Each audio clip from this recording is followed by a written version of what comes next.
Nick Wright. First things first. All right, I started the show saying you would have said I was crazy if I said a week before it happened, MJ's going to go play baseball, Kyrie's going to become a Celtic, KD is going to be a Warrior, LeBron, nothing's perfect. I know from inside his circle, they don't think anything, including Cleveland, is perfect. What's wrong with my retire to the trading deadline next year or retire for a year scenario? Everything is wrong with your scenario because it involves LeBron James not playing basketball, Colin. Like, why walk away at the peak of your powers? And why are you assuming that some perfect scenario will present itself next season?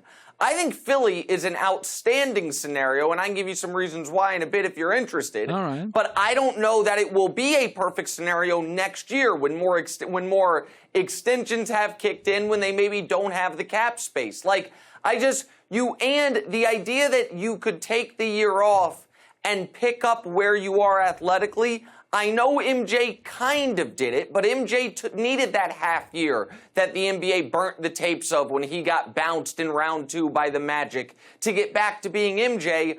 I don't know why LeBron would stop after the best offensive season of his career. Well, I think no is a powerful word, even in our business. Let's face it. If you'd have been too eager with your beautiful wife and then fallen over yourself and I'll do anything for it, but it was your suave, debonair sort of aloofness that lured her in. I think no is a powerful word. By the way, MJ was gone a couple of years. LeBron would be gone 4 months. Okay, when you go play baseball, that's different training, different body movements. I think LeBron could come back in February and be a monster and energized. You don't think that? You think that's crazy? Oh, okay. So you're talking about taking less than a year off. Now, that's intriguing to me. I have said for the last 3 seasons that LeBron should say, whatever team he's on should say, LeBron had knee surgery in September, he's out until January, and have the knee surgery never happen, just so he doesn't need those 30 games at the beginning of the year, extra wear and tear on his body. Now this year he played all 82, and the best 2 games of the year he played all season were games 99 and 100. But can I tell you something interesting that's happened with Philly today? Sure. Just for a moment. So their GM, I believe, will get fired because I believe their GM did what the Ringer article alleges. You know what excellent GM has sat out a year waiting for the right spot? David Griffin. You know who loves David Griffin? LeBron James. You know who won a championship with David Griffin? LeBron James. Philly couldn't bring Griffin in when Colangelo is still there. But if Colangelo is still there, when his dad's a special advisor, you're not going to force the son out. But the son, the 52-year-old son with 5 alleged burner accounts, by the way, may have forced himself out. David Griffin's still looking for a job now. And so those dots are not that hard to connect. And who represents Ben Simmons, your guy?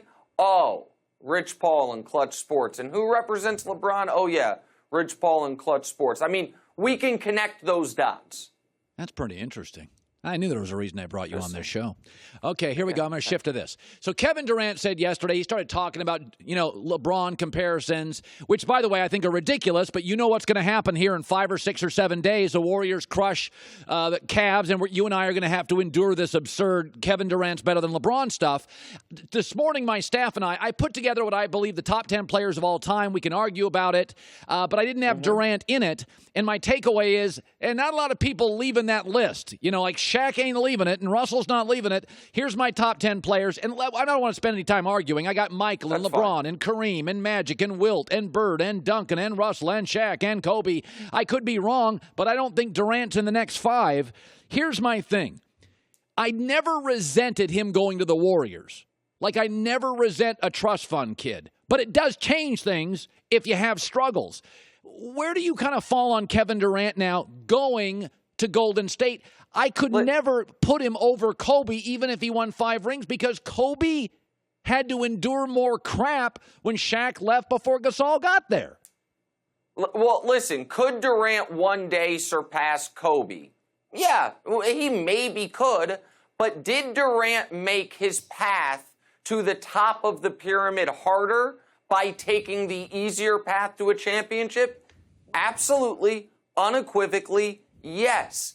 In life, you're allowed to do whatever you want. but you are not allowed to do whatever you want without consequence or without repercussion. And what Kevin Durant did in choosing to go to Golden State, he removed the ability for us to see him win a championship that we feel, that the public feels, that NBA players feel that he was the propelling force for. Just like, by the way, when LeBron went to Miami, even though he was clearly the best player, he was not in your top 2 or in my top 1 until when? He did it in Cleveland, where he was clearly the propelling force. Kevin Durant had a team good enough to win a title basically every year since he was in the NBA Finals back in 2012.